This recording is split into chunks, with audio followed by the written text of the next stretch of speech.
তখন কথা বলবে। দেখেন না, একটা মানুষকে পয়সা দেওয়া হয় নাই, খাবারের পয়সা দেওয়া হয় নাই, কিন্তু আল্লাহর কালামের আকর্ষণে তারা ছুটে এসেছে।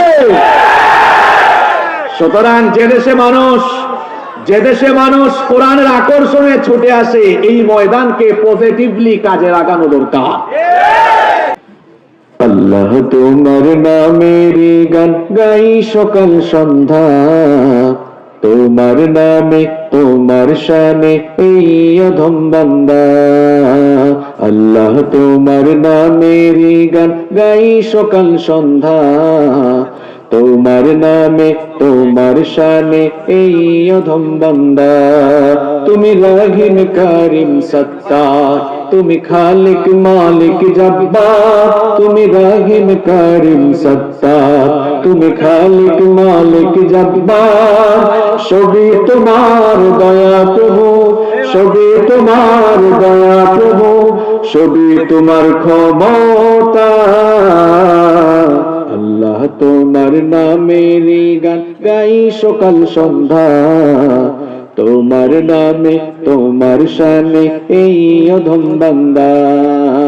আল্লাহ তোমার নামের গান গাই সকাল সন্ধ্যা, তোমার নামে তোমার শানে এই অধম বান্দা। আল্লাহ আল্লাহ আল্লাহ আল্লাহ। তুমি আসমানের মালিক, তুমি জমিনের মালিক, অপরূপে সাজিয়েছ তুমি চারিদিক। তুমি আসমানের মালিক, তুমি জমিনের মালিক, অপরূপে সাজিয়েছ তুমি চারিদিক। সৃজন করেছ তুমি সবই, সৃজন করেছ তুমি সবই, সবই তোমার করুণা। আল্লাহ তোমার নামের গান গাই সকাল সন্ধ্যা, তোমার নামে তোমার শানে এই অধম বান্দা। আল্লাহ তোমার নামের গান গাই সকাল সন্ধ্যা, তোমার নামে তোমার শানে এই অধম বান্দা। আল্লাহ আল্লাহ আল্লাহ আল্লাহ। এই কণ্ঠে দিলে সুর লাগে কত যে মধুর, চাই পেতে চাই গো প্রভু তোমার প্রেমের নূর। এই কণ্ঠে দিলে সুর লাগে কত যে মধুর, চাই পেতে চাই গো প্রভু তোমার প্রেমের নূর। তোমার রঙে রঙিন হয়ে, তোমার রঙে রঙিন হয়ে কাটাতে চাই সারা বেলা। আল্লাহ তোমার নামের গান গাই সকাল সন্ধ্যা, তোমার নামে তোমার শানে এই অধম বান্দা। আল্লাহ তোমার নামের গান গাই সকাল সন্ধ্যা, তোমার নামে তোমার শানে এই অধম বান্দা। তুমি রহিম কারিম সত্তার, তুমি খালিক মালিক জব্বার। তুমি রহিম কারিম সত্তার, তুমি খালিক মালিক জব্বার। সবই তোমার দয়া প্রভু, সবই তোমার দয়া প্রভু, সবই তোমার ক্ষমতা। আল্লাহ তোমার নামের গান গাই সকাল সন্ধ্যা, তোমার নামে তোমার শানে এই অধম বান্দা। আল্লাহ তোমার নামের গান গাই সকাল সন্ধ্যা, তোমার নামে তোমার শানে এই অধম বান্দা। এই যে আমরা ভালো আছি আলহামদুলিল্লাহ বললাম না, বলতে পারলাম না, এটা এক প্রকার নাশুকরি, এটা এক প্রকার নাফরমানি। কারণ হচ্ছে আমাদের রব প্রতিটি মুহূর্তে আমাদেরকে তার দয়া দিয়ে বাঁচিয়ে রাখছেন। এই যে বেঁচে থাকার জন্য আমরা অক্সিজেন গ্রহণ করি, বলেন তো প্রিয় ভাইয়েরা, অক্সিজেন ছাড়া আমরা কি বেঁচে থাকতে পারবো? পারবো না। এই যে বেঁচে থাকার জন্য আমরা নিলাম, অক্সিজেন গ্রহণ করলাম। আপনি কি জানেন একজন সুস্থ মানুষ প্রতিদিন কি পরিমাণ অক্সিজেন গ্রহণ করে? ধারণা আছে আপনাদের? সায়েন্সে যারা পড়ো তোমরা জানো না? একজন সুস্থ মানুষ প্রতিদিন প্রায় 500 থেকে 600 লিটার অক্সিজেন গ্রহণ করে। আল্লাহু আকবার, আল্লাহু আকবার।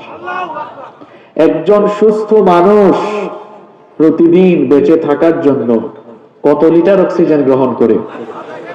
500 থেকে 600 লিটার। চলুন তো আমরা এটার বাজার দর জেনে নেই। এই যে করোনা মহামারী যখন ছিল, অক্সিজেনের প্রয়োজনীয়তা মানুষ তখন অনুভব করেছে। তখন অক্সিজেনের জন্য দৌড়ঝাঁপ শুরু হতো অক্সিজেন কেনার জন্য। দেখেন না আপনারা? তো বর্তমান বাজার দর অনুযায়ী এই 500-600 লিটার অক্সিজেনের দাম হলো প্রায় 5 লক্ষ টাকার উপরে। তাহলে আমরা বলতে পারি আমরা খেটে খাওয়া মানুষ, আমরা দিনমজুর, আমরা গরিব মানুষ, আমরা প্রতিদিন 500 লিটার অক্সিজেন গ্রহণ করি বেঁচে থাকার জন্য। 5-6 লক্ষ টাকা। আপনারা আল্লাহকে কয় টাকা দেন? আরো জোরে বলেন। নাকি আপনারা আল্লাহকে টাকা পয়সা দিয়ে তারপরে অক্সিজেন কিনেন, তাই না? কথা বলছেন না তো আপনারা। তাহলে এই যে আল্লাহর দেওয়া ফ্রি ফ্রি অক্সিজেন, এগুলো যদি কিনে কিনে গ্রহণ করা লাগতো, আমরা বেঁচে থাকতে পারতাম না। কারণ আমাদের এত ক্যাপাসিটি নাই। এত ক্যাপাসিটি তো আমাদের নাই। আমি রিজিকের কথা বাদ দিলাম, খাবার দাবার অন্যান্য নিয়ামতের কথা বাদ দিলাম, শুধু বেঁচে থাকার জন্য যে অক্সিজেনটা গ্রহণ করি ওইটাও তো 5-6 লক্ষ টাকা। তাহলে জন্ম থেকে নিয়ে আজ পর্যন্ত যাদের বয়স 60 বছর, চিন্তা করেন তো কত শত কোটি টাকার অক্সিজেন গ্রহণ করেছে। আমার বয়স 28 বছর। তাহলে আমি কত লক্ষ কত কোটি কোটি টাকার অক্সিজেন আল্লাহর কাছ থেকে নিলাম। এই যে আল্লাহর দেওয়া অক্সিজেন, আল্লাহর দেওয়া নিয়ামত খেয়ে বেঁচে আছি, তাহলে আল্লাহর শুকর আদায় করি কি আলহামদুলিল্লাহ বলা উচিত নয়? আসুন প্রাণ খুলে পড়ি আলহামদুলিল্লাহ। আল্লাহর শুকরিয়া করলে আমাদের লস হয়, তাই না? কি বলেন, লস হয়? আল্লাহর শুকরিয়া করলে আমাদেরই লাভ। মনে করেন এখানে উপস্থাপক ভাই আমাকে খুব বিশেষণে বিশেষায়িত করলেন, ওনার কোনো লাভ আছে? আমি মনে মনে খুশি, যদিও সামনাসামনি প্রশংসা করা উচিত নয়। কিন্তু আমরা কি করি? যখন কাউকে বিশেষণে বিশেষায়িত করি আমরা খুশি হই, আর যে বিশেষণে বিশেষায়িত করছে তার কোনো ফায়দা নাই। কিন্তু এখানে ব্যতিক্রম। যখনই আপনি আল্লাহর শুকরিয়া আদায় করেন, আল্লাহ বলেন বান্দা তোরই লাভ। তুই যখন আমার শুকর গুজার আদায় করিস, আমার শুকর গুজার বান্দা হয়ে যাস, তখন আমি তোর আমলনামায় সওয়াব দিতে থাকি। সুবহানাল্লাহ। আজকের এই মাহফিলে আসতে পেরে আপনারা খুশি না বেজার? কম না বেশি? আবারও পড়ছি আলহামদুলিল্লাহ। দেখুন, এই মাহফিলটা রাজনৈতিক মঞ্চ নয়, বরং এটাকে আমরা বলতে পারি যে এটা মুসলিম উম্মাহর শত শত বছর ধরে চলে আসা একটা দিন চর্চার ঐতিহ্যবাহী কেন্দ্র। এখান থেকে দিন চর্চা হয়। এখানে 2 দিনের মাহফিলের আয়োজনে সরকার গঠন হবে না, কেউ ক্ষমতা থেকে নামবেও না। আপনারা কি 2 দিন মাহফিল কইরা কাউরে ক্ষমতা থেকে নামাইতে পারবেন না উঠাইতে পারবেন? আমার কথা বুঝা যায় না? যদি এখানে গোয়েন্দার ভাইয়েরা থাকেন, আমি ওনাদেরকে বলবো আপনারা এই মাহফিলগুলো করতে মানুষকে, আলেমদেরকে সহযোগিতা করবেন। কেন সহযোগিতা করা দরকার আমি সেটা আপনাদেরকে ভেঙে বলি। মাদক এবং জঙ্গিবাদকে সমাজ থেকে নির্মূল করার জন্য শুধু আপনারা কাজ করলে হবে না, আপনাদের সাথে আলেমরা যখন কথা বলবে, দেখেন না একটা মানুষকে পয়সা দেওয়া হয় নাই, খাবারের পয়সা দেওয়া হয় নাই, কিন্তু আল্লাহর কালামের আকর্ষণে তারা ছুটে এসেছে। সুতরাং যে দেশে মানুষ কোরআনের আকর্ষণে ছুটে আসে, এই ময়দানকে পজিটিভলি কাজে লাগানো দরকার। আপনারা আসেন মাহফিলে, এসে কমিটিকে বলেন আপনারা যে হুজুরদেরকে দাওয়াত দিয়েছেন 2-1 জনকে মাদকের বিষয় দেন, 2-1 জনকে জঙ্গিবাদের বিষয় দেন, আমরাও থাকবো।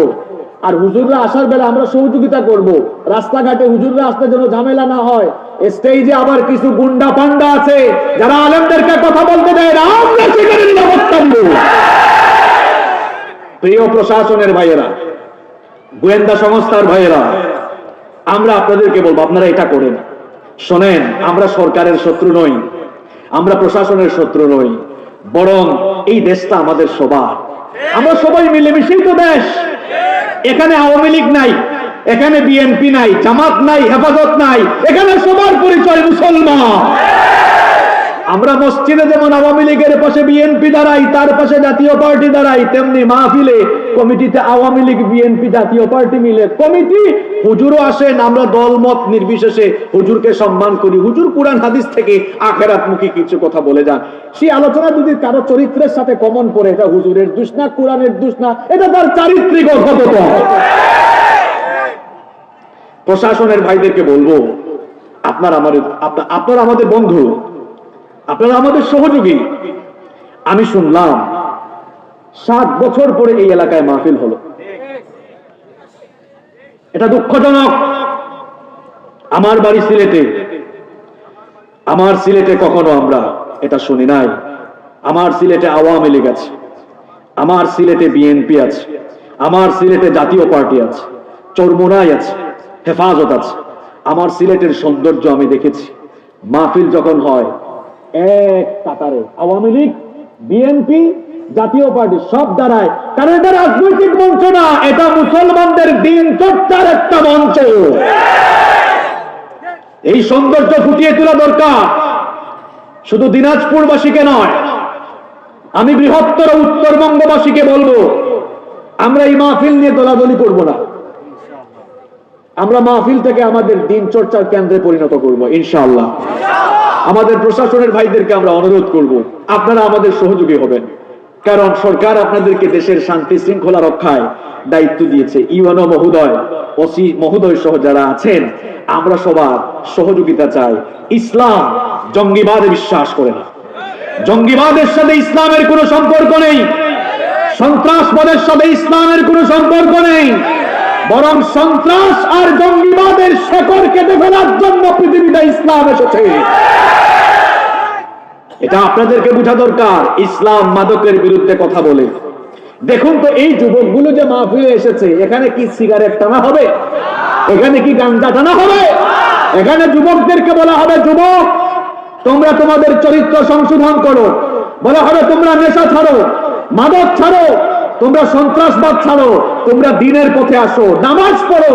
তাহলে বোঝা গেল এই মাহফিল যুবকদেরকে তাদের চরিত্র উন্নত করলে সহযোগিতা করে। এই মাহফিলগুলো নৈতিক অধঃপতন থেকে সমাজকে হেফাজত করার জন্য, এই মাহফিলগুলো সমাজ থেকে মাদক, জঙ্গিবাদ, সন্ত্রাসবাদ নির্মূলে এই মাহফিলগুলো আজ অবদান রাখছে। এই জন্য এই মাহফিলগুলো বাস্তবায়নে কমিটির ভাইদেরকে সাপোর্ট দেওয়া দরকার। পেরেশান হয়ে যায় তারা, এখন এত দৌড়ায় তারা, দৌড়াইতে দৌড়াইতে দৌড়াইতে দৌড়াইতে জুতার তলা ক্ষয় হয়ে যায়। এত যদি দৌড়ায় আয়োজন করবে কখন? আর যদি এখানে, আমি তো সবার সাথে পরিচিত হতে পারলাম না, যদি সম্মানিত জনপ্রতিনিধিবৃন্দ এসে থাকেন, আমি ওনাদেরকে আজকে রিকোয়েস্ট করে যাব, আপনারা তো মাশাআল্লাহ অনেক বড় খেদমত করছেন। জনসভা একটা অনেক বড় ইবাদত এটা। সুতরাং আপনারা আপনাদের জায়গা থেকে সবাইকে সহযোগিতা করবেন। আপনারা বলবেন, এই মাহফিলের জন্য এত দূরান লাগবে কেন? এটা আমাদের দিন চর্চার জায়গা, এটা রাজনৈতিক মঞ্চ না। আচ্ছা বলেন তো, এই দিনাজপুরে যদি একটানা 6 মাস ওয়াজ হয়, ওয়াজ দিয়া সরকার উঠবে না নামবে? নামবেও না, উঠবেও না। তো ওয়াজ মাহফিল দিয়ে এত ঠেলাঠেলি করা যাবে না। ওয়াজ মাহফিল হচ্ছে দিন চর্চার জায়গা, ওয়াজ মাহফিল হলো জ্ঞান চর্চার জায়গা, ওয়াজ মাহফিল হলো আমল শেখার জায়গা, নামাজ শেখার জায়গা, গুনাহ অন্যায় ছেড়ে দিয়ে সুপথে ফিরে আসার বয়ান যেখানে হয়, সেটা হলো এই তাফসীরুল কোরআন মাহফিল। তবে কিছু কিছু ফেসবুক মুফতি আছেন, এদের নাম মুসলমান, এরা আবার ফেসবুকে মাহফিল নিয়ে আজে বাজে কথা লিখে। আমি আবার কয়েকজনকে পেয়েছি, তারা বলে ওয়াজ মাহফিল এগুলো এই দেশে, এগুলো দিয়ে কি হচ্ছে? আমি বলবো, আপনি যে তসলিমা নাসরিনের চশমা চোখে লাগাইছেন, ওইটা খুলেন, তারপরে দেখবেন ওয়াজে কি হয়েছে। এই যে তসলিমা নাসরিন যে চশমা ব্যবহার করে গেছে, ওইটা কি আপনি লাগাইছেন নাকি? এখন আপনি দেখেন না? বলেন আমাকে, এই ওয়াজ মাহফিল দিয়ে কি হয়েছে? এই ওয়াজ মাহফিলের কারণে এখন যাত্রা সিনেমা কমে গিয়েছে। ওয়াজ মাহফিলের কারণে এখন আমাদের ঘরের মহিলারা ভারতীয় সিরিয়াল ছেড়ে দিয়ে ওয়াজ মাহফিল শুনে শুনে রান্না করে, আর বাড়িতে হাজবেন্ড আসলে তার খেদমত করে। আপনি রঙিন চশমা লাগাইছেন তো আপনি দেখতেছেন না। 2 বছর যখন করোনা মহামারীতে স্কুল কলেজ বিশ্ববিদ্যালয় বন্ধ ছিল, ঠিক তখন ওয়াজ মাহফিলে দেশের ওলামায়ে কেরাম যুবক তরুণ ছাত্রদেরকে সবাইকে তারা নৈতিকতার দিকে, চরিত্র উন্নতকরণের জন্য কোরআন সুন্নাহর বয়ান করে যুবকদেরকে তারা সুপথে আহ্বান করেছে।